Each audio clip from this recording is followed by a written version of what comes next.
Touch doctor Charles Stanley के साथ दुनिया भर में सुसमाचार साझा करते हुए।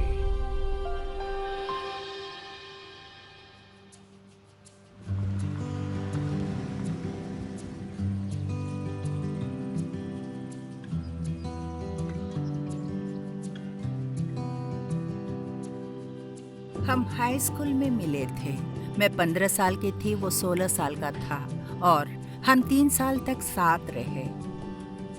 और फ्रेड सेना में चले गए।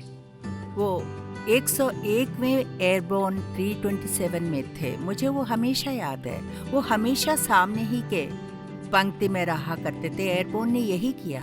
वो घर आया और हमने अपना जीवन बनाया। 2017 में, माफ कीजिए, फ्रेड को पार्किंसंस और लेवी बॉडी डिमेंशिया रोग का पता चला। ये वियतनाम में एजेंट ऑरेंज के संपर्क में आने के कारण हुआ था। तो हम दोनों एक साथ रोए, क्योंकि उस वक्त उनकी उम्र 68 साल थी और ये बिल्कुल ऐसा था। उफ, नहीं नहीं नहीं नहीं, हम सभी ये मानते हैं कि 80 वर्ष की आयु तक तो जीने वाले हैं ना। जब हम डॉक्टर के ऑफिस से निकले तो हमें वहाँ एक जगह मिली। हम बैठ गए, रोए और फ्रेड ने मुड़कर मुझसे कहा, मैं इससे लड़ने जा रहा हूँ। मुझे इसमें कोई संदेह नहीं था कि वो ऐसा ही करेगा।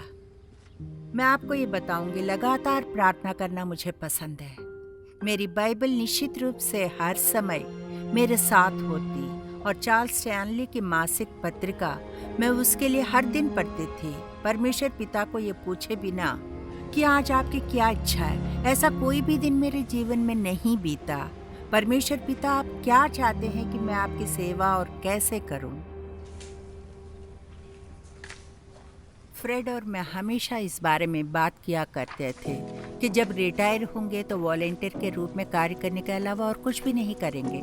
ये हमारा लक्ष्य था, क्योंकि हम दोनों स्वयं सेवक के कार्य से प्यार करते थे। मैं एक लाइसेंस प्राप्त ऑन्कोलॉजी सामाजिक कार्यकर्ता हूँ। हमारे पास बहुत सारे ऐसे संसाधन हैं जिसके जरिए ज़रूरतमंद लोगों तक पहुंच सकती हूँ, जहाँ कभी कभी हम उन्हें हर महीने भोजन सहायता देंगे, उन्हें गैस के लिए उपहार कार्ड देंगे, क्योंकि ऐसे लोग जो विशेष रूप से अस्पताल जाते हैं और इलाज के लिए भी वापस आते हैं, और इलाज जैसी चीज़ें महंगी हैं। मैं ऐसे बहुत सारी सिंगल माँओं को भी जानती हूँ जिन्हें अपने बच्चे की देखभाल करने के लिए अपनी नौकरी छोड़नी पड़ी और इसलिए अब वे आर्थिक रूप से संकट में हैं। मैं इसे फ्रेड की सेवा के रूप में देखती हूँ और मैं उसका सम्मान भी करती हूँ कि हम सहमत थे कि जब हम रिटायर हों तो यही करेंगे। हाँ, मैं तब से फ्रेड के बारे में जानती हूँ। ये मेरे लिए एक धन की बात है, मगर कभी कभी निराशाजनक होता है, क्योंकि मुझे पता नहीं कि मैं क्या कर रही हूँ कि नहीं जो परमेश्वर मुझसे कराना चाहता है। लेकिन फिर किसी तरह कुछ ऐसा होता है, या कोई मुझे टेक्स्ट मैसेज भेजता है, ये मेरे ही परिवार में से कोई हो सकता है, अरे मैं आज आ रही हूँ, आप कैसे हैं? और ये ऐसा है जैसे, ठीक है, हाँ प्रभु, मैं आपको सुन रही हूँ। उसके पास मुझे आश्वासन करने का बस यही तरीका है। ऐसे दिन भी होते हैं जब मुझे फ्रेड की याद आती है।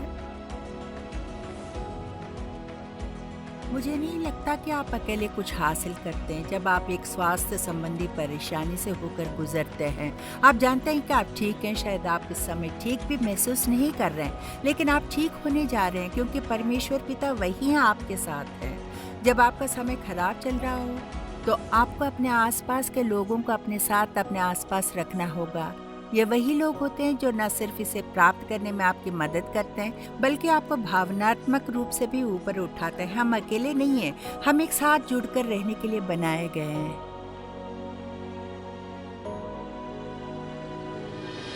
इन टच में अगला, समझदारी से दोस्ती करना। आपके कितने वफादार, समर्पित, प्यार करने वाले, वास्तविक और सच्चे दोस्त हैं? कहेंगे, अच्छा मेरे बहुत से दोस्त हैं, लेकिन जरा रुकिए, क्या आपके पास वफादार, समर्पित, वास्तविक और सच्चे मित्र है क्या? ज़्यादातर लोगों के पास इस तरह के वास्तविक दोस्तों की सूची में कम ही नाम होते हैं। सामान्य दोस्ती के विषय में बात नहीं कर रहा हूँ। सामान्य प्रकार की मित्रता बहुत हो सकती है और वो आमतौर पर यूं ही बन जाते हैं, लेकिन वास्तविक और सच्ची और वफादार समर्पित प्यार करने वाले दोस्त उनमें से बहुत से नहीं होते। ऐसे घनिष्ठ मित्रता जल्दी नहीं बनती, इसे बनाने में समय मिलता है। हमारे इस प्रकार के अधिक वास्तविक मित्र न होने का कारण है कि सबसे पहले हम इस तरह के घनिष्ठ और वास्तविक मित्र बनाने के लिए समय देने के लिए तैयार नहीं। दूसरा, हमें पर्याप्त लोग नहीं मिलते जो हमारे जीवन भर भरोसा करने के लिए, खुले और पारदर्शी होने के लिए और उन्हें बताने के लिए कि हम कैसा महसूस कर रहे हैं, हमारी ज़रूरतें क्या है, हम जीवन में विभिन्न चीज़ों के बारे में कैसा और क्या महसूस करते, जो अक्सर संघर्ष और रिश्तों का कारण बनते हैं। तो जब आप अपनी दोस्ती के बारे में सोचते तो बस इतना ही कहना है मुझे कि आपके दोस्त वास्तव में, यानी आपके पास कोई सच्चा वास्तविक प्यार करने वाला, परवाह करने वाला, समर्पित वफादार दोस्त है, तो वे आपके जीवन की सबसे बड़ी संपत्ति में से एक है। और क्योंकि वे आपके जीवन की सबसे बड़ी संपत्ति है, तो उन्हें संभाल कर रखना होगा। समय लगता है, प्रयास लगता है, ऊर्जा लगती है। और अक्सर लोग कहते हैं वैसे मेरा कोई दोस्त नहीं, काश मैं दोस्त बनाए होते। अब मुझे जो एक सवाल पूछना है, क्या आप मित्र बनाने की कोशिश कर रहे हैं? क्या आप वास्तविक घनिष्ठ मित्र बनाने की कोशिश कर रहे हैं? क्या आप ऐसे परवाह करने वालों दोस्तों की उम्मीद करते हैं? आप इस बात को सामान्य रूप से अपने पास भी देखते हैं कि साधारण मित्रताएं होती है। हम अगर सच्चे, वास्तविक और प्यार करने वाले, वफादार, समर्पित दोस्त नहीं बनते, ऐसे दोस्त नहीं मिलते, उन्हें बनाया जाता है। और उस मित्रता में हम जो व्यवहार दिखाते हैं, उस मित्रता की गुणवत्ता को निर्धारित करता है कि यह दोस्ती कितने लंबे समय तक चलेगी और कितना संतोषजनक है। कई बार हम बहुत जल्द में होते हैं, हम समय बिताना नहीं चाहते, प्रयास नहीं करना चाहते, फिर भी हम वास्तविक और सच्चे दोस्ती की अपेक्षा करते हैं। ये ऐसे नहीं बनती है। इसलिए मैं चाहता हूं कि हम इस पूरे विचार के बारे में सोचें, क्योंकि आप जब दोस्ती के बारे में सोचते हैं तो हमारे प्रभु यहोवा ने जो पहली बात कही उनमें से एक ये थी। आदम को बनाने के बाद उन्होंने उस बिल्कुल सही और सिद्ध बगीचे को चारों ओर देखा और उन्होंने कहा कि यहाँ आदम अकेले है, और उसने कहा कि यह अच्छा नहीं है कि मनुष्य अकेला रहे। जब बाइबल मनुष्य के बारे में बात करते तो आमतौर पर मानव जाति के बारे में बात करते, कम से कम कुछ वचनों में। और इसलिए यह निश्चित रूप से सही नहीं है कि एक पुरुष या महिला अकेले रहे, यह बिल्कुल अच्छा नहीं, ऐसा परमेश्वर ने कहा। तो दरअसल परमेश्वर इस बात को लेकर इतने गंभीर और आश्वस्त थे कि उन्होंने आदम को हव्वा दिया। परमेश्वर पिता यही तो आदम के लिए चाहते थे कि वह हवा के साथ रहे, एक रिश्ते में रहे, उसके एक साथी हो, और इसलिए उसने हवा को बनाया। और प्रभु ने हमें रिश्तों में रहने के लिए, एक साथी के लिए, दोस्ती के लिए बनाया। और हमारे लिए अकेले रहना बिल्कुल अच्छा नहीं। मुझे लगता है कोई भी जो अकेला रखता है शायद ये कहे कि प्रभु ने हमें संतुष्टि और संतोष की भावना दिया, फिर भी अकेले रहना कई मायनों में अच्छा नहीं है। और इसलिए प्रभु ये जानते थे और इसलिए उन्होंने इसकी तैयारी की। जब आप सोचते हैं उदाहरण के लिए बाइबल में परमेश्वर के बारे में, परमेश्वर के कितने सेवकों के पास वर्षों से मित्र थे। उदाहरण के लिए दरअसल बाइबल कहती है कि परमेश्वर ने कहा कि अब्राहम उसका मित्र था, कि प्रभु अब्राहम का मित्र था। और आपको याद होगा कि मूसा ने हारून और यहोशू को अपने बहुत घनिष्ठ करीबी दोस्तों के रूप में उनकी मदद की थी। आपको याद होगा कि दाऊद के पास योनातान था, लेकिन उसकी और भी बहुत से वफादार दोस्त थे जिन्होंने उसके लिए अपनी जान दे दी होती। और निश्चित रूप से हम सभी दानियल भविष्यवक्ता दानियल को याद करते हैं। उसके शद्रक, मेशक और अबेदनगो 3 अत्यंत समर्पित दोस्त थे। वे सब दानियल के ऐसे ही अच्छे मित्र थे। वे उस दृढ़ विश्वास के आधार पर अपनी जान जोखिम में डालने को भी तैयार थे जो उनके पास था और जिसे उन्होंने साझा किया था। और प्रभु यीशु मसीह निश्चित रूप से 12 शिष्यों में उनके मित्र थे और वह उन्हें जानते थे, उनसे प्यार करते थे और वे उससे प्यार करते थे। और फिर उन 12 में से उसके 3 बहुत घनिष्ठ दोस्त थे, यानी कि पतरस और याकूब और यूहन्ना। सिर्फ पसंदीदा मात्र नहीं बल्कि वे उसके बहुत घनिष्ठ थे। तब प्रेरित पौलुस, जब आप पत्रियों को पढ़ेंगे तो देखेंगे कि प्रेरित पौलुस के मित्रों की एक बड़ी संख्या थी। वह कहेगा, क्या आप कृपया लूका को मुझसे मिलने आने के लिए कहेंगे, या थिमोथियस या जो कोई भी हो सकता है। उसके कई दोस्त थे, उनके पास उनके बारे में कहने के लिए बहुत कुछ था क्योंकि वे उनके लिए बहुत महत्वपूर्ण थे। दरअसल आपके और मेरे पास सबसे बड़ी संपत्ति में से एक है कि वफादार, समर्पित, घनिष्ठ मित्र है। और जब हमारे पास वो नहीं होते तो हमारे जीवन में कुछ कमी रह जाती है। और इसलिए मैं आपसे बस इतना ही पूछूंगा, आज अपने जीवन में चारों ओर देखकर आप क्या कह सकते हैं? ठीक है, मेरे पास उन दोस्तों में से 1 या 2 या 3 है। यदि आपके पास 3 मित्र है तो आप बहुत बहुत धन्य है। और सुनिए, इस संदेश में मैं समझदारी से दोस्ती करना के विषय में बात करना चाहता। हर तरह के रिश्ते और हर तरह की मित्रता भी होती है, लेकिन आप समझदारी से दोस्ती कैसे करते हैं?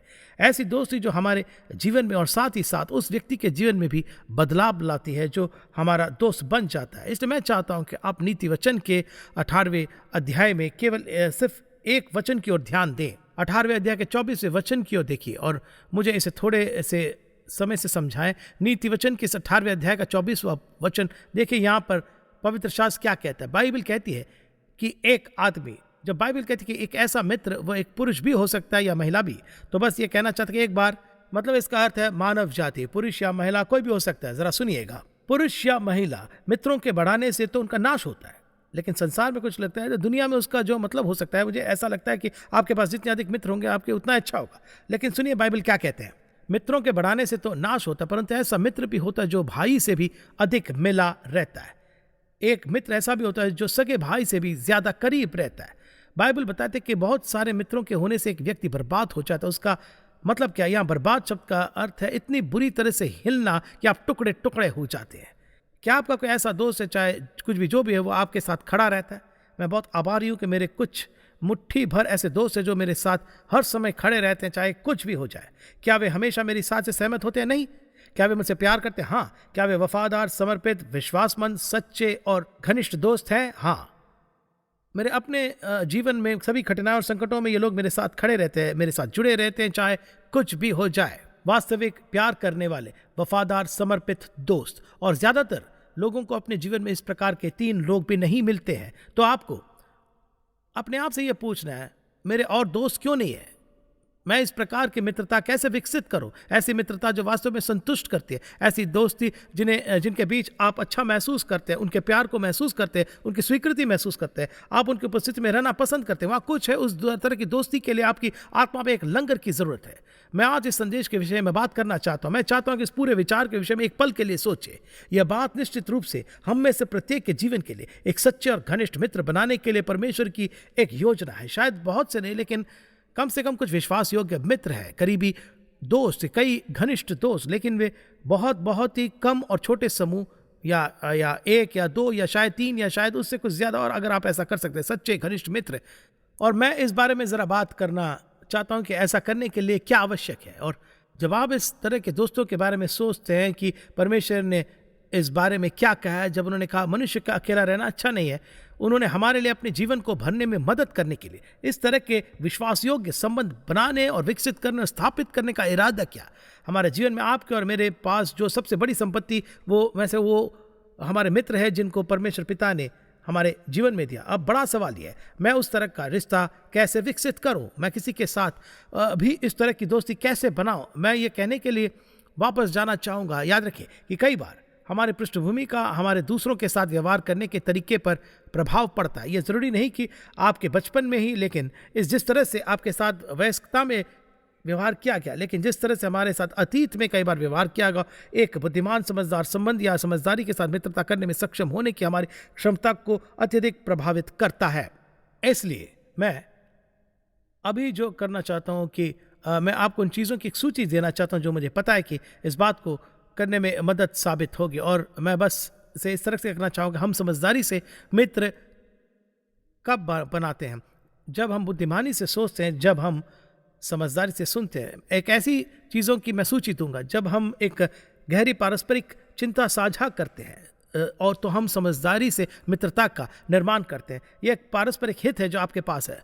निश्चित रूप से हम सब जो विश्वासी एक अद्भुत पारस्परिक हित रखते हैं। अब यदि आप एक समझदार मित्रता या समझदार संबंध का निर्माण करना चाहते हैं, तो एक विश्वासी के रूप में इसमें एक पारस्परिक हित हमेशा शामिल होना चाहिए, और निश्चित रूप से इसका एक हिस्सा प्रभु यीशु मसीह होना चाहिए। अगर आपका कोई रिश्ता और दोस्ती है, तो आप कभी भी उसके नाम का उल्लेख नहीं कर सकते जब तक कि दूसरा व्यक्ति उस पर थोड़ा आपत्ति न करे या महसूस न करे, ठीक है अब मुझे धक्का मत दो, उस रिश्ते में कुछ गड़बड़ है। जब तक कि यह रिश्ता न हो कि आप इस व्यक्ति को यीशु मसीह तक ले जाने के लिए निर्माण कर रहे हैं, तब मैं इसे समझ सकता हूँ।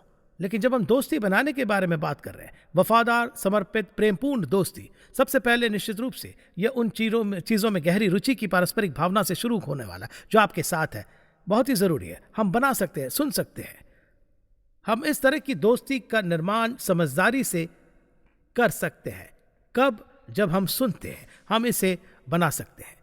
यह बहुत ही महत्वपूर्ण है, क्योंकि मैं इस बारे में एक क्षण में टिप्पणी करना चाहूँगा। जब वह दोस्ती उनकी आवश्यकताओं की पूर्ति मेरे द्वारा करने पर आधारित होती है और उनकी मेरी ज़रूरतों को पूरा करना, मतलब अगर मेरी दोस्ती इस बात पर बनी कि मैं ज़रूरतमंद हूँ और मुझे दूसरे व्यक्ति की ज़रूरत है, तो वह दोस्ती शायद ज़्यादा दूर तक नहीं जाएगी। मुझे विश्वास है कि प्रभु हम सभी को स्थान पर लाना चाहता है जहाँ वह स्वयं हमारे जीवन में पूर्ण रूप से पर्याप्त हो। मैं अपने स्वयं के जीवन में इस बात को जानता हूँ। उदाहरण के लिए, मैं काफ़ी समय, कई वर्षों तक अकेला रहा हूँ और मुझे यह भी मालूम है कि परमेश्वर जानते हैं कि कैसे और कब वो हमारे जीवन में स्थान पर लेकर आएंगे। ध्यान से सुनिए, जहाँ हमें आवश्यकता महसूस नहीं होती, हमें किसी की भी ज़रूरत नहीं होती। अब मैंने ये नहीं कहा कि हमें लोगों की ज़रूरत नहीं, लेकिन ये हमें ऐसे रिश्ते और दोस्ती की ज़रूरत नहीं जो आवश्यकता पर आधारित हो कि मुझे इसकी ज़रूरत है, मुझे तुम्हारी ज़रूरत है, मुझे उसकी ज़रूरत है, इसकी ज़रूरत है, क्योंकि इस तरह के रिश्ते वास्तव में बहुत लंबे समय तक नहीं चलता है। लेकिन हमारे दिल में प्रभु यीशु मसीह हमें ऐसे पूर्ण पर्याप्तता और पूर्ण संतोष के साथ बिंदु पर ला सकते हैं कि हम तब बहुत ही ईश्वरीय, बुद्धिमान, अद्भुत और संतुष्ट, स्फूर्तिदायक प्रेरता, मित्रता का निर्माण कर सकते हैं, क्योंकि यह फिर आवश्यकता पर आधारित नहीं होती है। यह अब इस बात पर आधारित है कि मैं इस व्यक्ति की मदद कैसे कर सकता हूँ, मैं उनकी ज़रूरतों को कैसे पूरा कर सकता हूँ, मैं वो व्यक्ति को कैसे हो सकता हूँ, वो व्यक्ति कैसे बन सकता हूँ जिसकी उन्हें ज़रूरत है। और इसलिए इस बहुत ही ज़रूरतमंद, मुझे तुम्हारी ज़रूरत है तरह की भावना और मुझे तुम्हारे पास होना चाहिए जैसी भावना के आधार पर दोस्ती विकसित करने में बहुत ही अंतर है। और इन सब से अलग यह हमारे लिए बहुत ही बुद्धिमान और ईश्वरीय और संतोषप्रद और फलदायी और आनंदमय और शुद्ध संबंध और मित्रता बनाना संभव बनाती है। और मैं किसी से ये कहना चाहता हूँ, अगर आप शादी करने के बारे में सोच रहे हैं तो इसमें नंबर 1 ये आता है कि आप निश्चित रूप से आप किसी ऐसे व्यक्ति से शादी न करें जो बहुत ज़रूरतमंद व्यक्ति हो। क्योंकि मेरी बात सुनी, अगर आप सुन रहे हैं तो आमीन कहें। मुझे पता है कि आप इस पर आमीन कहने वाले, क्योंकि मेरी बात सुनिए, कोई भी पुरुष कभी भी किसी भी महिला की सभी ज़रूरतों को पूरा नहीं कर सकता। कोई भी महिला किसी भी पुरुष की सभी ज़रूरतों को पूरा नहीं कर सकता, क्योंकि केवल यीशु ही है जो हमारी सारी ज़रूरतों को पूरी कर सकता है। उन ज़रूरतों को पूरा करने के लिए वह किसी दूसरे व्यक्ति का उपयोग करता है और वह उनके माध्यम से इस ज़रूरत को पूरा करता है, चाहे वह भौतिक हो, शारीरिक हो या भावनात्मक हो, कुछ भी हो, वो किसी का उपयोग करता है। यह उनके कार्य करने का तरीका। लेकिन अंत में कोई एक व्यक्ति आपके सभी ज़रूरतों को पूरा नहीं कर सकता। और इसलिए यदि आप उन ज़रूरतमंद व्यक्तियों में से एक है और इसलिए आप शादी के बारे में सोच रहे, तो आप खुद को परेशानी में डाल रहे हैं। और यही कारण है कि जब लोग तलाकशुदा होते और 3 महीने के बाद वे किसी और के साथ होते और उन्होंने वर्ष बीतने भी नहीं दिया और 6 महीने के अंदर वे फिर दूसरी शादी करते, होता क्या है कि वास्तविक से वे दूर हो जाते हैं और एक के बाद दूसरे पर अपनी ज़रूरतों को ले जाते हैं और इस तरह से वे अपनी समस्या को और बढ़ाते हैं। और ऐसे ही अगर हम इस तरह के रिश्तों का निर्माण करने जा रहे हैं और हम इस तरह की दोस्ती बनाने जा रहे हैं, तो हमें अस्वीकृति और दर्द का जोखिम उठाने के लिए तैयार रहना होगा। हम सब इसे इसी तरह से प्राप्त करेंगे, क्योंकि हम सब इंसान हैं। तो होता क्या है, 2 लोग एक दूसरे से प्यार कर सकते हैं या 2 लोग के बीच अच्छे संबंध हो सकते हैं और वे उनमें से एक को कुछ ऐसा होता है, ऐसा करता है जो दूसरे को ठुकराया हुआ लगता है या अच्छा लगता है कि आप मेरे बारे में नहीं सोच रहे, ध्यान नहीं दिया आपने, और वे दर्द महसूस करते हैं। अगर आप अब तक इंतज़ार कर रहे हो जब तक आप किसी ऐसे व्यक्ति को नहीं पा लेते, आपको कोई दर्द नहीं जो आपको अस्वीकृत न करे, किसका जीवन ऐसा सिद्ध है जो कि आपको कभी कोई चोट न पहुंचाए, तब तो ऐसे में आपका कभी भी कोई रिश्ता नहीं होगा। क्योंकि उदाहरण के लिए यीशु, उसने प्रेरित पतरस को कुछ बहुत सीधा दर्द दिया। उसने उससे कहा, तू शैतान की तरह काम करता है। और यह बात तो उन बाकी लोगों के सामने दुखद थी।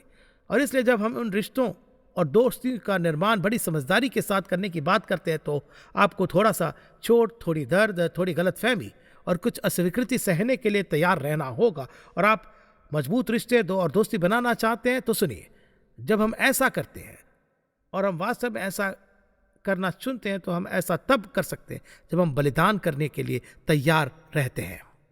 अगर आप बलिदान से प्यार करते हैं तो मतलब कि आप दे सकते हैं और बदले में कुछ भी उम्मीद नहीं कर सकते। मतलब कि जब मुझे ज़रूरत होगी तो मैं दे सकता हूं, लेकिन मुझे उनका जिक्र भी करना नहीं होगा। इसका मतलब यह कि मैं खुद को दूसरे के स्थान पर रख सकता हूं। इसका मतलब जब मैं सहमत नहीं होता तब भी मुझे जो कुछ भी करने की ज़रूरत होती है मैं उसे करने के लिए तैयार होता हूँ। इसका मतलब है कि अगर मैं बलिदान से प्यार करता हूँ तो मैं अपने जीवन को, अपनी इच्छाओं और योजनाओं को छोड़ देने के लिए भी तैयार रहूँगा, और तब ताकि इससे दूसरों को खुशी और उनके जीवन में संतोष और आनंद लाने के लिए मैं जागरूक रह सकूँ। और इसलिए जब कोई व्यक्ति समझदार रिश्ते और मित्रता का निर्माण करता है तो इसका मतलब यह है कि वे त्यागपूर्ण बलिदान से प्यार करने के इच्छुक है। भले ही उन्हें लगता है कि वे कभी कभी सही होते हैं, लेकिन उन्हें अपनी इच्छा जताने की जरूरत नहीं, वे इसे त्यागने को भी तैयार हो जाते हैं। यदि आप इस तरह के वास्तविक और घनिष्ठ रिश्ते रखना चाहते हैं तो आपको खुले और पारदर्शी होने के लिए तैयार रहना होगा। और अब इससे मेरा क्या मतलब बड़ा ही साधारण है। यदि आप एक सच्ची मित्रता का निर्माण करने जा रहे हैं या आप किसी के साथ दोस्ती करने जा रहे हैं तो आपको अपना दिल खोलना होगा, आपको कहने के लिए तैयार रहना होगा, आपको बताना होगा कि मैं कैसा महसूस कर रहा हूँ। इस बारे में चिंता न करें कि दूसरा व्यक्ति गलत तरीके से प्रतिक्रिया देगा या नहीं। पारदर्शी होने के लिए आपको अपने हृदय को खुलना होगा, अपनी भावनाओं के बारे में ईमानदार रहना पड़ेगा, स्वयं के बारे में मैं क्या सोचता हूँ, क्या कैसे सोच रहा हूँ, ऐसा क्यों सोच रहा हूँ, ऐसा मैंने क्यों किया। और दूसरा व्यक्ति इस बात पर सवाल भी उठा सकता है। तुम्हें पता है क्या, अगर आप किसी ऐसे व्यक्ति के मिलने का इंतजार कर रहे हैं जो हमेशा आपकी बात से सहमत हो तो वो दोस्त नहीं है। सच्चे और वास्तविक मित्र हमेशा आपको सच्चाई का सामना करवाने के लिए ईमानदार और तैयार होते हैं, और वो ऐसा प्यार से करते हैं। वे दूसरे व्यक्ति को बढ़ाने, उनका निर्माण करने, मजबूत करने, बनाने, परमेश्वर के साथ उनके संबंध को मजबूत करने में मदद करते हैं। उन्हें यह समझने में मदद करते हैं कि उनके जीवन में सबसे अच्छा क्या है। अगर आप इस तरह की दोस्ती का निर्माण करेंगे तो इसमें मेहनत तो लगती है, ऐसा करने में आपकी ऊर्जा का खपत तो होगा। इसलिए हमें अपने दिल को खोलने के लिए तैयार रहना चाहिए। मेरा दिल उन लोगों के लिए तरस से भरा हुआ है जो अकेले रहते हैं, जिन्होंने अपने बीते समय में रिजेक्शन का सामना किया और आगे भविष्य में चोट लगने के डर और रिजेक्शन के उस दर्द और भय से बचने के लिए उन्हें खुद को एक बहुत ही छोटी सी दुनिया में बंद करना होगा। उस बंद दीवार के पीछे से आप तब तक बाहर नहीं निकलेंगे जब तक आप इसके लिए जोखिम उठाने के लिए तैयार न हो। हाँ, चोट लगेगी, हाँ, दर्द भी होगा, हाँ, अस्वीकृति का सामना भी, हाँ, क्या इससे मुझे कुछ लाभ है, हाँ, लेकिन आपको बाहर निकलने के तैयार रहना होगा, तोड़ने के लिए तैयार रहना होगा। शायद आप ऐसा कहें, आपको पता ही नहीं, मैं एक असिद्ध व्यक्ति हूं, आपको नहीं पता कि मेरे जीवन में क्या कुछ है और मुझे मदद चाहिए, आपकी समझ की जरूरत है, मुझे आपकी प्रार्थनाओं की जरूरत है, चाहे कुछ भी हो। ऐसे ही जब हम वास्तव में और सही मायने में स्थायी, सच्ची, वास्तविक दोस्ती विकसित करना चाहते हैं तो हम ऐसा तब कर पाते हैं जब हम पवित्र बाइबल के सिद्धांत के आधार पर हमारे रिश्ते को नियंत्रित करते हैं। जब बाइबल के सिद्धांत हमारे रिश्ते को नियंत्रित करते हैं, और यह लोगों के जीवन में बहुत सी ऐसी खामियों को निकाल देगा। अगर उन्होंने कहा कि हम निश्चित रूप से आपका दोस्त बनना चाहता हूं और मैं आपके साथ दोस्ती का संबंध बनाने में रुचि रखता हूं, और आइए शुरुआत में यह तय कर लें कि प्रभु के वचन के सिद्धांत हमारे रिश्तों को नियंत्रित करेंगे। हम एक दूसरे से जो भी कहेंगे उस बात को बाइबल के वचनों का सिद्धांत नियंत्रित करेगा। यह नियंत्रित करेगा कि हम एक दूसरे के प्रति कैसे प्रतिक्रिया देते हैं। आचरण, हमारे व्यवहार को सार्वजनिक और निजी तौर पर वही नियंत्रित करेगा। यह हमारे जीवन के हर पहलू को नियंत्रित करेगा, क्योंकि हम एक ईश्वरीय संबंध चाहते हैं। और कब आप यह कहते हैं, जब आप परमेश्वर के वचन के सिद्धांतों द्वारा नियंत्रित एक संबंध बनाना चुनते हैं, तो आप एक शानदार संबंध, एक प्रेमपूर्ण, वफादार और समर्पित, अथाह और अतुलनीय, अवर्णनीय संबंध बनाने वाले हैं। आप इसके द्वारा अपने जीवन में संतोष और आनंद और शांति और खुशी की सबसे बड़ी भावना लाते हैं, चाहे कुछ भी क्यों ना हो। आपकी सबसे बड़ी संपत्ति उस तरह के वास्तविक दोस्त। याद रखिए, वे इस प्रकार की वास्तविक मित्रता सस्ती नहीं होती है, जल्दी नहीं बनते, इनको बनाने में समय लगता है, ऊर्जा लगती है। यदि आप अपने समय और प्रयास को इसमें निवेश नहीं करते हैं तो आप वास्तविक स्थायी मित्रता नहीं बना पाओगे। लेकिन यदि आप इस बात को करने के लिए तैयार है तो यह आपके जीवन की सबसे बड़ी संपत्ति में से एक होगी, जो आपको सबसे ज्यादा खुशी देगी। एक खास दोस्ती के बारे में बात करना चाहता, मैं आपको और मेरे बीच की सबसे महत्वपूर्ण दोस्ती के बारे में बात करना चाहता, और वह यीशु मसीह के साथ हमारी मित्रता है। उन्होंने यूहन्ना अध्याय 15 के वचन 50 में अपने शिष्यों से कहा कि तुम मेरे दोस्त हो। न केवल वे, मगर हम में से प्रत्येक उसके दोस्त है। प्रभु यीशु मसीह हमारे साथ मित्रता विकसित करना चाहते हैं। और हमारी पहली सेवा के बाद यह देखना बहुत ही दिलचस्प था। एक युवती आई और उसने कहा, मैं यीशु को अपने मित्र के रूप में और साथ ही साथ उन्हें पूरे यूनिवर्स के सर्वोच्च संप्रभुता करने वाले के रूप में कैसे देख सकती हूँ, मैं उसे इस तरह से कैसे देखूं। और इसलिए मैंने उससे बस यही कहा, मैंने कहा कि क्या आप जानते हैं, मैं इस बात को स्वीकार कर सकता हूं कि वह पूरे यूनिवर्स का स्वामी है। वह सारी सृष्टि पर प्रभुता करता है, जो इतना महान और इतना भव्य और शानदार और इतना शक्तिशाली और इतना अद्भुत और इतना प्यार करने वाला है कि जब मैं उसे पुकारता हूं तो वह व्यक्तिगत रूप से मेरी बात को सुनता है। जब मैं उससे बात करता हूं तो उसकी सारी संप्रभु शक्ति हमें अलग नहीं करती, यह हमें इस एकता में खींचती है। याद रखें, परमेश्वर के पुत्र के साथ एक घनिष्ठ और प्रेमपूर्ण, संतोषजनक, संतोषप्रद, शाश्वत संबंध होना संभव है। यह रिश्ता हमारे लिए उनके बिना किसी शर्त के अगापे प्रेम में बनाया गया, हमारे लिए उनके निरंतर क्षमा और हमारे ही लिए उनकी अनंत योजना पर आधारित है, ताकि जब आप यीशु के साथ मित्रता विकसित करें तो वह मित्रता अनंतकालिक हो। यह मित्रता हमेशा के लिए, चाहे जो भी कुछ हो जाए, यह दोस्ती कभी नहीं टूटेगी। मैं आपसे कुछ पूछना चाहता हूँ कि क्या आपने कभी भी प्रभु यीशु मसीह पर अपने उद्धारक के रूप में भरोसा किया? चाहे आप कितने भी अन्य मित्र क्यों ना हो, आपके दिल में हमेशा एक कमी रहेगी, वह हमेशा एक खाली जगह रहेगी, क्योंकि आपने अब तक यीशु को आपके जीवन में एक जगह नहीं दी है। यीशु आपके अब तक के सबसे अच्छे दोस्त हो सकते हैं और आप उनसे ये मांग सकते हैं। यदि आप उनसे क्षमा मांगे, कहिए कि प्रभु यीशु मुझे मेरे पापों से क्षमा करें। मुझे विश्वास है कि क्रूस पर आपकी मृत्यु ने मेरे पापों के दाम को पूर्ण रूप से चुका दिया और मैं आज आपसे क्षमा मांगता हूँ और मेरे व्यक्तिगत उद्धारक, मेरे प्रभु, मेरे स्वामी के रूप में मैं आपको स्वीकार करता हूँ और मैं आप ही पर भरोसा करूंगा। निश्चित रूप से मैं चाहता हूं कि आप मित्र बने। क्या आप जानते हैं कि यीशु मसीह को ऐसा करने में कितना समय लगता है? बस पल भर में, और वह आपके साथ एक रिश्ता बनाने के लिए तैयार है जो आपको हमेशा और हमेशा और हमेशा के लिए संतुष्ट करेगा। यदि आज के प्रोग्राम से आपने आशीष पाई है तो लॉग कीजिए intouch.org पर। इन टच पूरे संसार में लोगों को परमेश्वर के साथ में बढ़ने वाले संबंध में बनाता है और लोकल चर्च को बल देता है। ये प्रोग्राम इन टच सेवकाई के द्वारा प्रस्तुत किया गया है। ये परमेश्वर के अनुग्रह से और आपकी प्रार्थना और भेंटों के द्वारा ही संभव हो सका है।